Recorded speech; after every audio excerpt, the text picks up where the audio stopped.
ଓମ୍ ଶାନ୍ତି। ଶିବ ପିତାଙ୍କର ଆଜ୍ଞାକାରୀ ଜ୍ୟୋତି ସ୍ୱରୂପ ଆତ୍ମିକ ସନ୍ତାନମାନଙ୍କୁ ଶୁଭ ସକାଳର ଶୁଭ ଅଭିନନ୍ଦନ, ସୁପ୍ରଭାତ, ସୁସ୍ୱାଗତମ୍।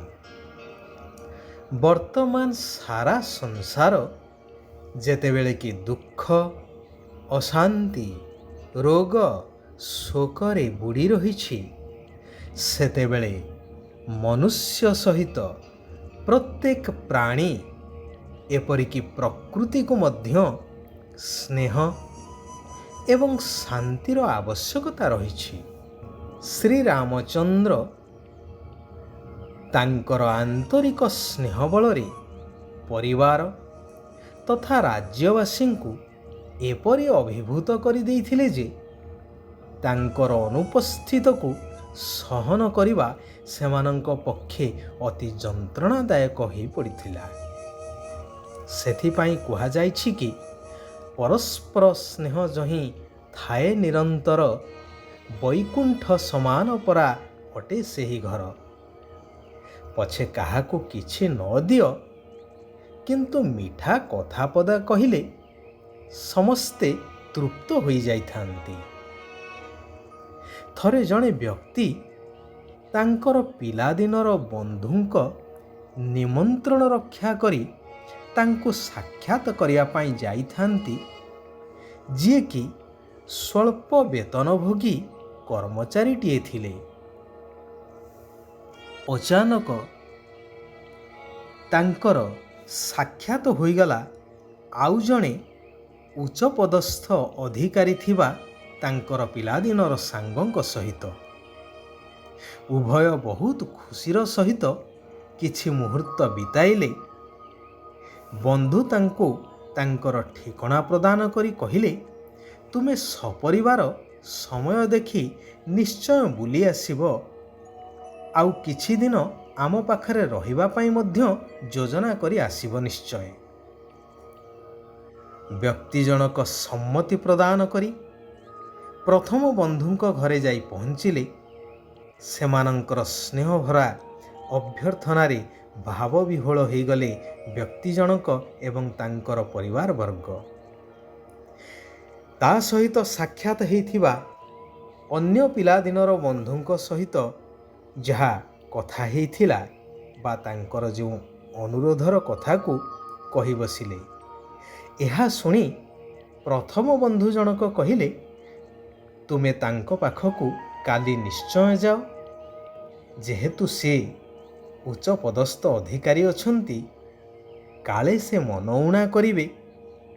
ତୁମର ଯେତିକି ସମୟ ରହିବା ପାଇଁ ଇଚ୍ଛା ହେବ ତାଙ୍କ ପାଖରେ ରହିବ, ତାପରେ ସିଧା ଆମ ଘରକୁ ସପରିବାରେ ଚାଲି ଆସିବ। ବ୍ୟକ୍ତି ଜଣକ ଗଲେ ଦ୍ୱିତୀୟ ବନ୍ଧୁଙ୍କ ଘରକୁ। ବନ୍ଧୁ ସ୍ୱାଗତ କଲେ। ବନ୍ଧୁ ପତ୍ନୀ ସ୍ୱାଦିଷ୍ଟ ଭୋଜନ ଆଦି ପ୍ରସ୍ତୁତ କରିବା ପାଇଁ ତାଙ୍କ ରୋଷେଇଆକୁ ବରାଦ କରିଦେଲେ ଏବଂ ଖାଇବା ପିଇବାରେ ଆପ୍ୟାୟିତ କରେଇଲେ। କିନ୍ତୁ ତାଙ୍କର ହାବଭାବ, କଥାବାର୍ତ୍ତାରେ ଅହଙ୍କାର ସ୍ପଷ୍ଟ ବାରି ହୋଇ ପଡ଼ୁଥିଲା, ଆନ୍ତରିକତା କମ୍ ଥିଲା। ଗୋଟିଏ ଦିନର ରହଣି ଭିତରେ ବ୍ୟକ୍ତି ଜଣକ ଏବଂ ତାଙ୍କର ପରିବାର ଅଣନିଶ୍ୱାସୀ ହୋଇପଡ଼ିଲେ।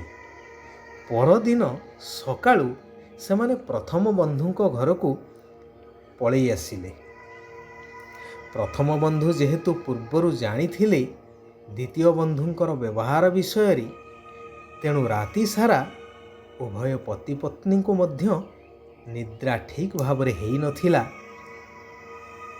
ଚିନ୍ତିତ ଥିଲେ ଆମର ବନ୍ଧୁଙ୍କୁ ଏ କିପରି ବ୍ୟବହାର କରିଥିବେ।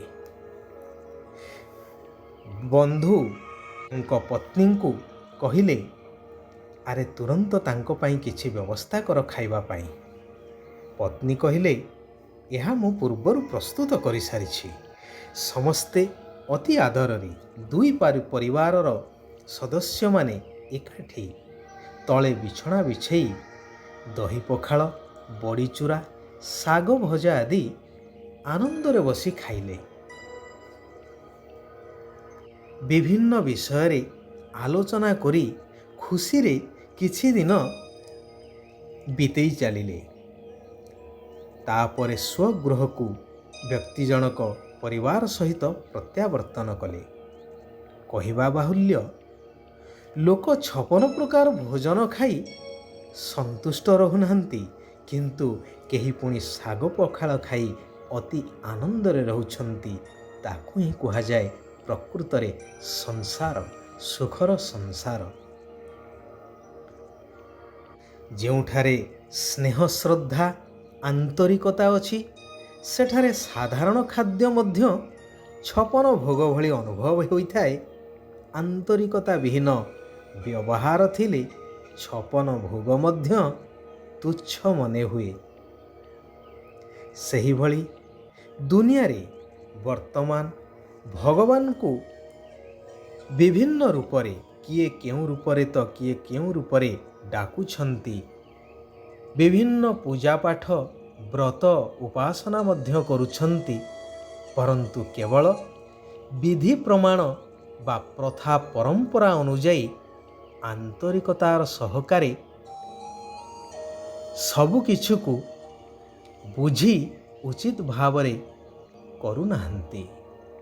ଯଦି ଏହାକୁ ଠିକ୍ ଭାବରେ ବୁଝି, ଅର୍ଥାତ୍ ଭଗବାନ ଯିଏ ଯେପରି ଠିକ୍ ସେହିଭଳି ଭାବରେ ମନେ ପକାଇ କରିବା, ଏହା ହିଁ ହେଉଛି ବାସ୍ତବିକ ବ୍ରତ ବା ପୂଜା।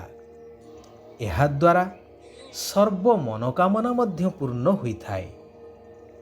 ଭଗବାନ କହୁଛନ୍ତି, ତୁମର ଶୁଦ୍ଧ ନିଶା ରହିବା ଦରକାର ଯେ ଆମେ ଶ୍ରୀମତ ଆଧାରରେ ନିଜର ହିଁ ଶରୀର, ତନ, ଧନ ଦ୍ୱାରା ବିଶେଷ କରି ଭାରତକୁ, ସାଧାରଣ ଭାବରେ ସାରା ବିଶ୍ୱକୁ ସ୍ୱର୍ଗ କରିବାର ସେବା କରୁଛୁ, ତନ, ମନ ଏବଂ ଧନ ଦ୍ୱାରା।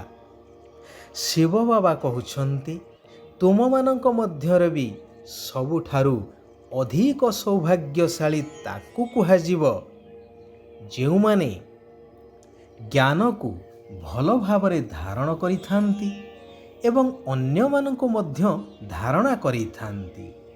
ତୁମ ଭାରତବାସୀ ପିଲାମାନଙ୍କର ଅହୋ ସୌଭାଗ୍ୟ, ଯାହାଙ୍କୁ ସ୍ୱୟଂ ନିରାକାର ଭଗବାନ ଆସି ସହଜ ରାଜଯୋଗ ଶିଖାଉଛନ୍ତି। ତୁମେମାନେ ସଚ୍ଚା ସଚ୍ଚା ବ୍ରହ୍ମାମୁଖ ବଂଶାବଳୀ ସଙ୍ଗମ ଯୁଗୀ ବ୍ରାହ୍ମଣ ହୋଇଛ। ତୁମର ଏହି ବ୍ରାହ୍ମଣ ପରିବାର ଧୀରେ ଧୀରେ ବଢ଼ି ଚାଲିବ। ତେଣୁ ତୁମକୁ ପ୍ରତ୍ୟେକ ଘରକୁ ସ୍ୱର୍ଗ କରିବାର ସେବା କରିବା ଦରକାର।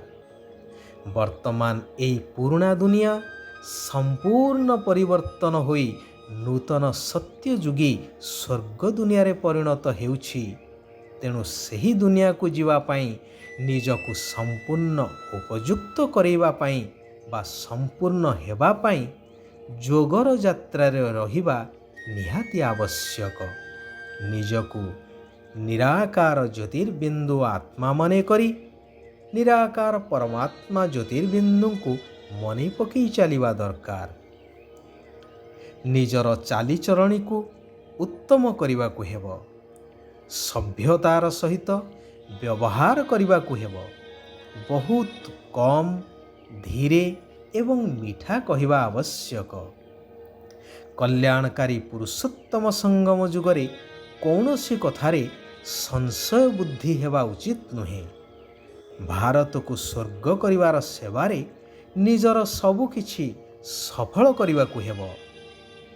ଶିବ ବାବାଙ୍କ ଉପରେ ପୁରା ବଳି ଚଢ଼ିବାକୁ ବା ସମର୍ପିତ ହେବାକୁ ହିଁ ପଡ଼ିବ। ଶିବ ବାବା କହୁଛନ୍ତି, ସର୍ବସମ୍ପତ୍ତିକୁ ବିଧିପୂର୍ବକ ଜମା କରି ସମ୍ପୂର୍ଣ୍ଣତାକୁ ପ୍ରାପ୍ତ କରୁଥିବା ସିଦ୍ଧି ସ୍ୱରୂପ ଆତ୍ମା ହୁଅ। ସେଗୁଡ଼ିକୁ ନିଜ ପ୍ରତି ଏବଂ ଅନ୍ୟମାନଙ୍କ ପ୍ରତି ଶୁଭ ମନୋବୃତ୍ତିର ସହିତ କାର୍ଯ୍ୟରେ ଲଗାଅ। ତାହେଲେ ସମ୍ପୂର୍ଣ୍ଣତା ରୂପୀ ସିଦ୍ଧିକୁ ପ୍ରାପ୍ତ କରି ସିଦ୍ଧି ସ୍ୱରୂପ ହୋଇଯିବ। ଯଦି ପରମାତ୍ମାଙ୍କର ସ୍ନେହର ଅନୁଭବ ଥିବ ତେବେ କୌଣସି ବି ବାଧା ତୁମକୁ ଅଟକାଇ ପାରିବ ନାହିଁ। ଆଚ୍ଛା, ଓମ୍ ଶାନ୍ତି, ଓମ୍ ଶାନ୍ତି, ଓମ୍ ଶାନ୍ତି।